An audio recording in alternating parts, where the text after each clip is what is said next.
Atenção! Começa agora uma teleaula de História do Ensino Fundamental. Você vai assistir a teleaula de número 31. Bons estudos!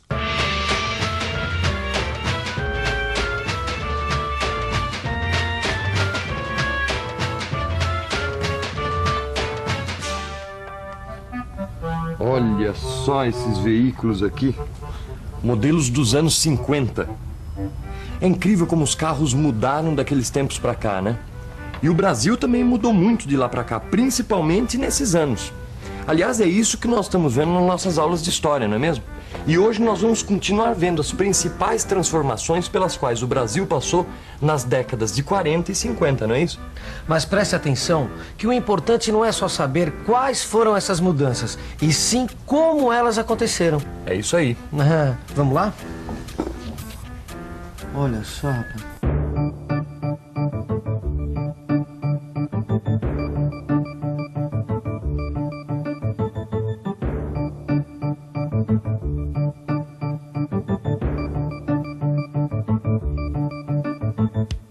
Olha só essa multidão. Antes dos anos 50, as cidades não eram assim tão cheias de gente, não.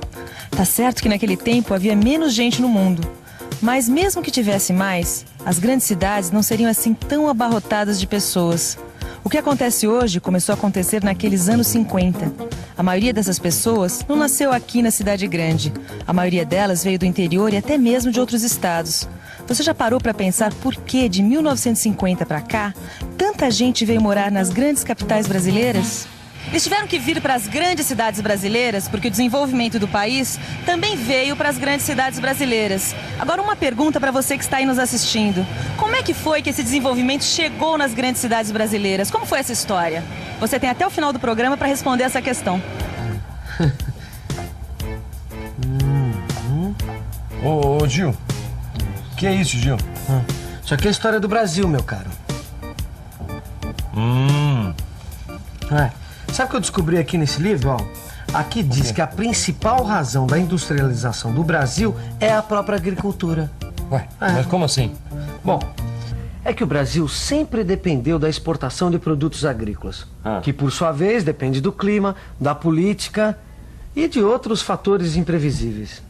E dependendo só da agricultura, na verdade o Brasil vivia na dependência da indústria estrangeira. Na verdade, a industrialização brasileira foi uma tentativa de independência, tá certo? Muito bom, hein? E te digo mais. Todos os governos de Getúlio Vargas para diante fizeram um esforço de industrialização do país. Eu li isso, quer ver? Cadê? Peraí, está nesse livro... tá aqui, olha aqui. Eu acho que é isso aqui mesmo, viu? Tem até a página marcada aqui. Tá aqui, ó. Foi com a industrialização que a riqueza brasileira passou do campo para a cidade, das fazendas para as áreas urbanas, onde se instalaram as indústrias. Olha só. Aqui diz que a construção da usina siderúrgica de Volta Redonda foi o primeiro grande passo do Brasil na industrialização. Mas o momento mais impressionante da industrialização no Brasil foi a campanha do petróleo. Você já ouviu falar, né, na campanha O Petróleo é Nosso, não viu? Olha, eu li isso. Não precisa procurar, não. Livro... Não precisa procurar. Tá tudo aqui, ó. Olha aqui, ó. De 1947 até 1953, a campanha do petróleo estava pegando fogo no Brasil. De um lado, estavam os que achavam que as empresas particulares, inclusive as estrangeiras, deviam entrar na parada. Do outro, estava o pessoal que achava que o governo brasileiro é quem devia explorar o petróleo sozinho. E foi aí que surgiu a Petrobras com um grande apoio popular naquela época. Mas toda a industrialização brasileira passou pela mesma mão. E qual foi essa mão? A mão do Estado. Pra você ver como as coisas mudaram, hein? Pois é, rapaz. O grande investidor da industrialização brasileira foi o próprio Estado brasileiro. Os governos de Getúlio Vargas e Juscelino Kubitschek investiram muito na infraestrutura industrial, ou seja, em tudo aquilo que facilitasse a instalação e operação das indústrias. Por exemplo, o aço para fabricar máquinas e a eletricidade. O petróleo era a grande fonte energética das indústrias. Por isso, o governo criou a Petrobras em 1953. E ainda fez estradas de rodagem para facilitar o escoamento da produção. E olha que essas estradas são feitas de asfalto, um derivado de petróleo. As principais estatais brasileiras criadas para promover nossa industrialização nos anos 40 e 50 foram a Companhia Siderúrgica Nacional, criada para fabricar aço, a Companhia Vale do Rio Doce, para extrair minério de ferro, que é a matéria-prima do aço, a Fábrica Nacional de Motores, para fazer veículos automotores, e a Companhia Hidrelétrica de São Francisco, para gerar energia. Essas indústrias de base estimularam e até facilitaram a industrialização brasileira, fornecendo bens e serviços para a indústria, a preços baixos. Finalmente eu entendi. Entendeu o quê, rapaz? De onde veio essa história de que o petróleo é nosso? E de onde é que veio isso? Olha, fui lendo um trecho no discurso do general Horta Barbosa que eu entendi. Olha só como era a cabeça desses caras, como é que eles pensavam. Em 1947, ele falou o seguinte: petróleo é energia que tem que ser vendida pelo preço mais barato possível a fim de facilitar a produção de todas as demais riquezas. Petróleo é a base da economia e a defesa militar de um país. O petróleo pertence à nação e a todos os seus filhos. Ouviu só o que o general Horta dizia? Ouvi sim. Mas olha, se você acha que na época todo mundo pensava como o general Horta, você está muito enganado. Porque nesse livro aqui, diz que na mesma época um outro general dizia exatamente o contrário. Olha aqui, ó. General Juarez Távora. Deixa eu ver se eu entendi. Então, nessa época, o governo brasileiro investia nas indústrias de base, enquanto os empresários brasileiros investiam nas indústrias de bens de consumo. Ou seja, indústrias alimentícias, indústrias de roupas, é isso? Isso mesmo, exatamente. E os eletrodomésticos? Como é que ficavam? Ninguém investia em geladeira, em televisão, e os carros? Como é que ficava a indústria automobilística nessa história? Calma, tudo tem seu tempo. Essas indústrias só vieram para valer quando o governo conseguiu atrair para cá os famosos capitais estrangeiros. Você quer dizer dinheiro de fora, de outros países? Exatamente. Só que isso aconteceu lá pelo final dos anos 50. Agora você sabe quem era o presidente nessa época? Ué, era o Juscelino, não era? Muito bem, Vicente.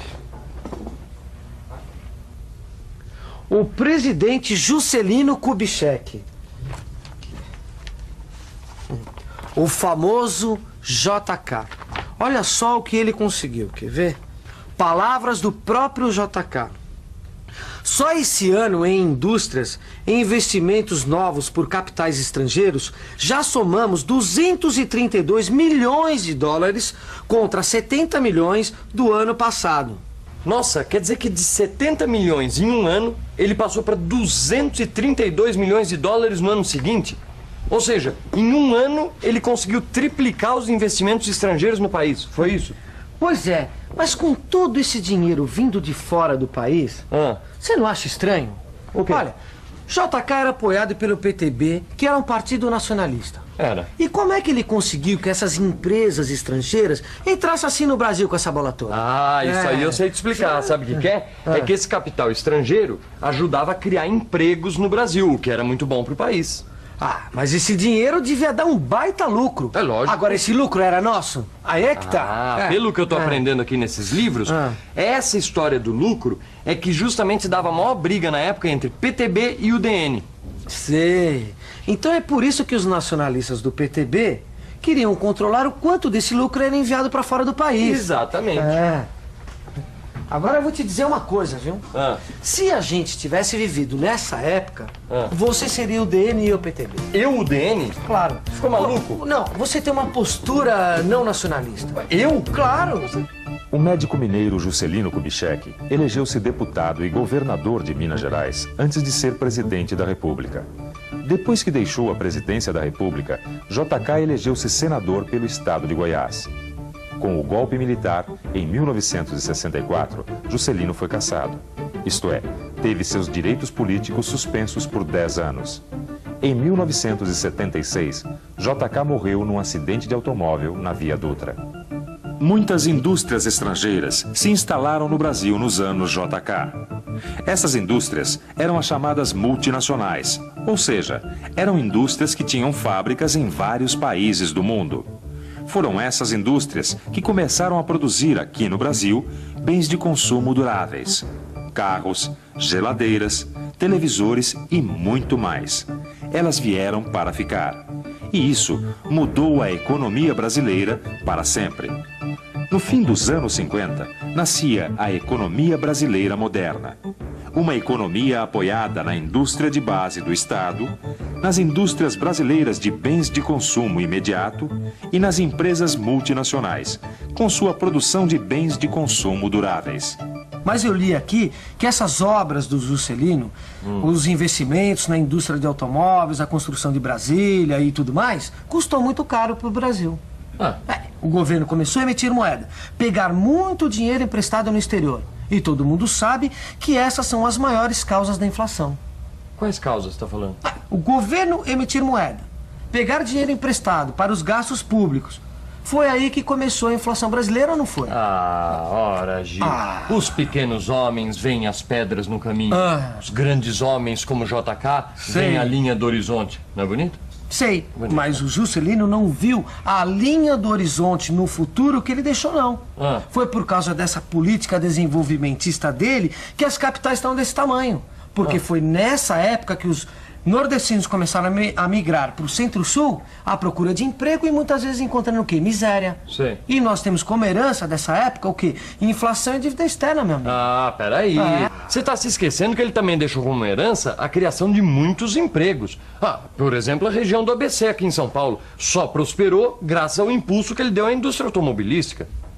Tá bom, mas e a dívida externa? Deixou ou não deixou uma baita dívida externa para o país? Olha, Gil, essa história da nossa dívida externa é uma longa história e não é nessa aula de hoje que nós vamos resolver, tá certo? Bom, nisso eu concordo com você. O quê? Você concordou comigo, Gil? Não, eu não concordo com você. Você é que concorda comigo, Você certo? acabou de falar que concordou com o que eu falei. E atenção, se liga aí que é hora da revisão. Na aula de hoje, a gente viu como o Brasil mudou nos anos 40 e 50. Primeiro, o Estado se tornou o grande investidor na criação das indústrias de base, como a Petrobras, por exemplo.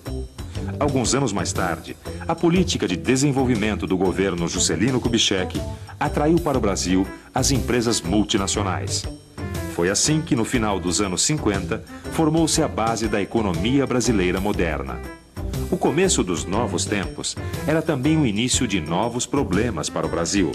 As cidades cresceram de maneira rápida e desordenada. E a inflação seguiu pelo mesmo caminho.